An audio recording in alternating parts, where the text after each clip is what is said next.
What's good, everybody? It's your boy Hamza, and today, guys, I'm coming to you with the follow-up video of the last video, which is a Naturia combo video. Plus, I'm going to be doing a bunch of test hands as well. Let's try and get 5 likes on this video. We got 2 likes last time. Let's try and get 5 likes this time, guys. Stay tuned for more daily content. Like I said before, if it's not daily, I'm going to be doing it every other day or a lot more consistent like I used to be. But anyways, guys, I appreciate you for watching this intro. Without further ado, let's get right into the video. Alright, guys, so now starting off with the first combo, kind of the quote-unquote bread and butter combo, it is going to be just starting off with Naturia Mole Cricket. Now again, if you watch my video, you guys know exactly what this card does, but if you didn't watch the video and you're just kind of tuning in just to learn, basically it's a quick effect, tribute itself, summon a Naturia monster from your deck, and then if your opponent controls a monster with more attack than it does, which when you're going first they probably won't have it, but it's a cool little niche interaction. If they have like a Magnemite or like a Bisted monster, then you'll be able to use this, summon the 2 guys, and then if you special summon, I'll explain it all later. But anyways, guys, 1 card combo, Naturia Mole Cricket. First off, we go ahead, we start off by going normal summon the Naturia Mole Cricket, using its effect, tributing it for cost, resolving its effect after. Of course, this is just assuming our opponent doesn't have any interruptions, because again, Ash Boss Mothers would absolutely suck. We go ahead and summon out Naturia Camellia, however you want to say it. Basically, when she's normal or special summoned, you go ahead and send 1 Naturia card from your deck to the graveyard. This will go ahead and send our trap card, which is Naturia Sacred Tree.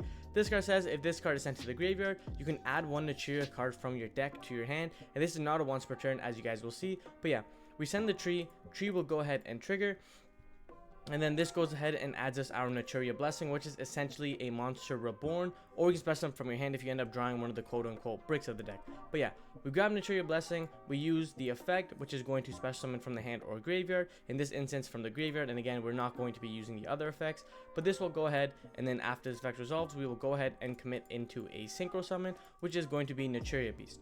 Now, Mole Cricket will go ahead and trigger in the graveyard, and this is specifically because Mole Cricket says, if your opponent special summons a monster from the extra deck, or you special summon a Naturia monster from the extra deck, meaning that it summons Nat Beast. Again, this specifically says a monster from the extra deck, so even if it's Naturia Beast is in the graveyard and you reborn it, since it's from the graveyard, not the extra deck, even though it's an extra deck monster, it still won't trigger, so make sure you guys pay attention to that. But yeah, this will go ahead and trigger Naturia Mole Cricket to reborn, and then essentially you pass your turn. Again, this is a 1 card combo, so you're probably gonna have a bunch of other cards in your hand. But yeah, then during your opponent's turn, Cricket can summon 2 monsters if your opponent has a monster more than 2300, which they probably will if they're trying to break this board, of course, because most of the ways that people break this board is like through battle or things of that nature. So yeah, so if they have a monster with more than that, you go ahead and you fire off Mole Cricket, and Mole Cricket can go ahead and special summon out your Camellia again and a Sunflower.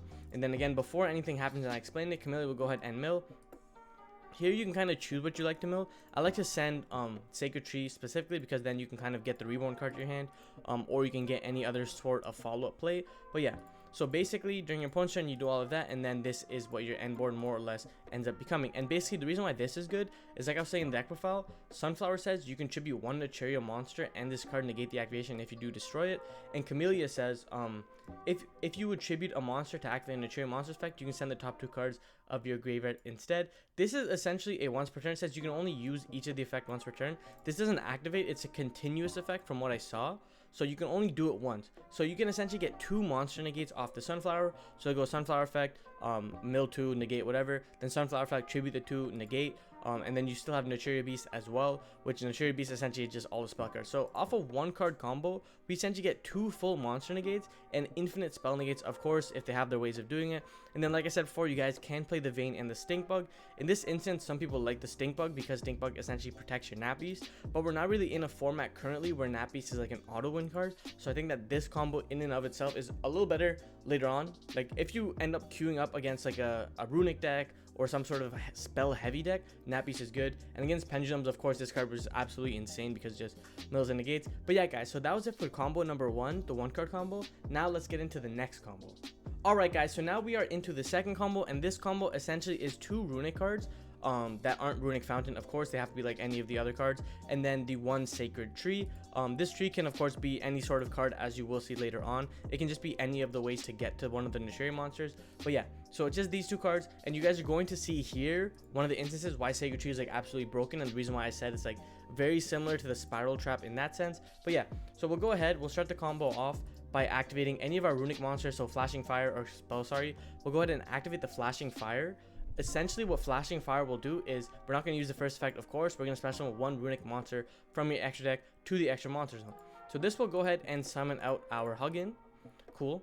And then Huggin will trigger, and she says, if this card is special summoned from the extra deck, discard one card, add one runic field spell from your deck to the hand. Essentially, this will go ahead and discard our Sacred Tree, because again, Sacred Tree doesn't really trigger, it doesn't really specify how it was sent, like by card effect or whatever, so it's okay if you discard it by cost.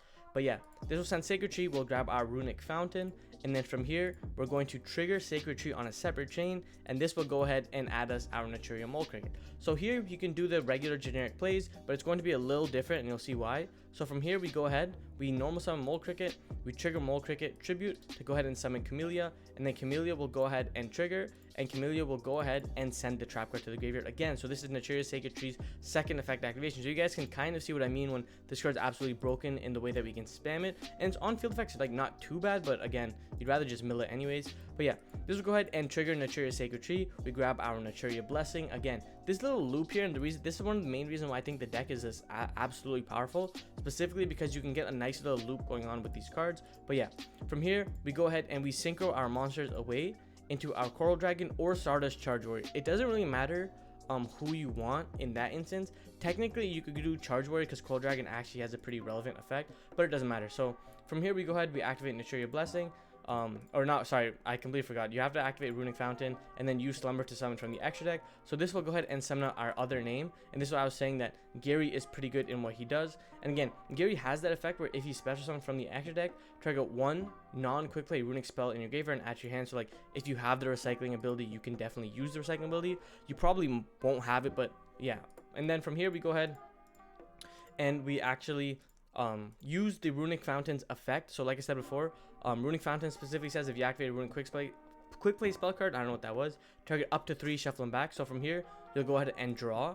So we draw 2 cards. So it doesn't matter what these cards are that you draw, runic monsters, bisted monsters, it doesn't matter at all. So from here, we go ahead and we synchro these guys away into our Baron de Fleur. And then again, because Coral Dragon was sent to the graveyard from the field, we go ahead and draw another card. So we already drew a bunch of cards, guys.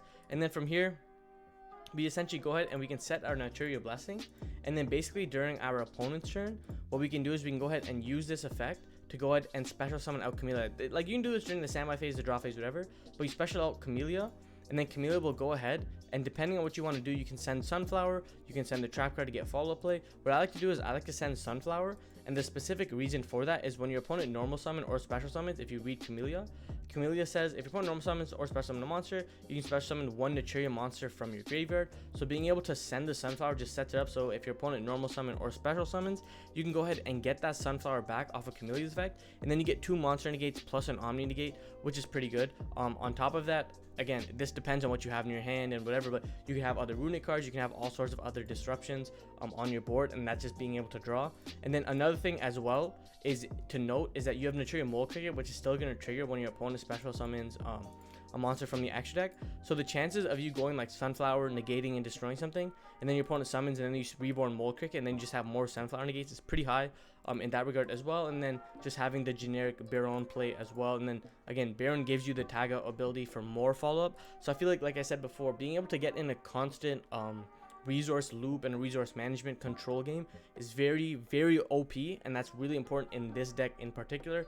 And then again, you guys can see that like these cards are pretty good in what they do. It's just that it's unfortunate to draw them in specific instances where you'd rather see like more hand traps or more ways of disrupting your opponent. So that's the only reason why I would think of getting rid of these guys. But again, you guys let me know what you guys think down below. But now let's get into the test hand. Alright guys, so like I was saying before, the test hand video, we're going to start right here. You see I have the Naturia deck, solo mode, no watching, we'll just do single, whatever, and we'll go ahead and host the duel. This essentially, we'll go ahead, we'll draw our 5 cards, and you guys can see right here. So essentially, we open a pretty good hand. We open the Smiting Storm, we open the Freezing Curses, we open Mole Cricket, so we already have a more or less standard line of play. What I'm gonna do is, I'll go ahead and I'll start off by I'll use Smiting Storm right here. We're gonna go ahead and special summon out a monster. We'll special summon out Huggin, and then we'll use Huggin's effect, which can discard a card. And I think we're gonna discard Keldo here, just because Kelbeck has the effect. So yeah, if this card sent, no, Keldo has the effect where if this card, where is this? You can tell what special monster your opponent controls. Yeah. Okay. So essentially what we'll do is we'll go ahead and we'll just send Keldo to the graveyard because we want the disruption. and this will go ahead and grab us our Runick Fountain to our hand. Cool. And then from there, what we're going to do is we're going to go ahead and normal summon the Mole Cricket, and then declare Mole Cricket and use its effect. Let me just go ahead and click declare so you guys see. So now we'll go ahead and grab Mole Cricket. This will go ahead and get our Camellia. Yeah, we'll grab our Camellia. Then we'll use Camellia's effect to send the trap card, wherever it is. We'll send the trap card to the graveyard. And then the trap card will go ahead and get our Naturia Blessing. So from here, what we can do is we can do the regular play where we go into Coral Dragon, activate the Runick Fountain, Reborn, and summon again, do the Baron play. So I'm just gonna think about if we can do that, or if we can just do something more generic where we go Naturia Blessing, Reborn, go into Nat Beast, because this essentially gives us protection on that instance. So that's what I was thinking of right now. If we go Blessing, some Nat Beast, get that, activate Runick Fountain, and then we'll still have the plays like that. So yeah, I kind of like that play. So what we're going to do is we're going to go ahead and activate our Naturia Blessing. Naturia Blessing will go ahead and special summon out our Mole Cricket. And then from here, we're going to go ahead and synchro monsters away into our Naturia Beast. And then this will go ahead and trigger our Mole Cricket, I don't know what's happening, to special summon himself back. And then we are going to go ahead and activate Runick Fountain. And then from here, what we're going to do is we're going to go ahead and pass our turn. So the reason why I decided to do the play like this and not do like the Coral Dragon and other play is I just wanted to showcase like different variants of the combos. Of course, you guys saw combo 1, you guys saw combo 2. I just wanted to showcase another version of it. So essentially what this is, and it's pretty underrated in what it does, is Huggin gives you the protection where it says, if another card you control would be destroy a battle card effect, you can banish this card you control instead, and if this card on the field destroy a battle card effect, return this card to the X deck. So basically, we have a free guarantee protection on the Naturia Beast or the Fountain or the Mole Cricket or anything like that. So I feel like that's pretty good. If they were to attack over it, that's perfectly fine as well. And then on top of that as well, this monster has 0 attack, and so does Mole Cricket. So like I stated previously, if that monster 2300 or more, Mole Cricket will be essentially live. Another thing what we have is we still have the Freezing Curses, which discards essentially target one effect monster your opponent controls, negate its effects until the end of this turn, then banish top 3 cards. So this is another pretty good effect in what it has, because since we already have a Runick monster card in our graveyard, essentially the way we play this is we can go ahead and we can activate Freezing Curses. Freezing Curses will just negate our opponent, whatever. Let's say they use an effect to try and stop it. This will trigger Fountain, and then Fountain will put 2 at the bottom of our deck, and then we'll go ahead and draw two more cards. So we'll go ahead and we'll draw 2 more cards. So again, we'll still be able to play. We'll still be able to do all sorts of things. Again, you can only activate 1 Freezing Curses, but it doesn't matter because we have all sorts of disruptions. And on top of that, guys, remember, we still have Mole Cricket, which can trigger to summon 2 monsters. And what I'd like to do is, of course, you always just get the same 2 guys always. So you go ahead and get these cards, and then this will go ahead and send this to the graveyard, and then that'll trigger the Sacred Tree to go ahead and get you another Reborn card to your hand.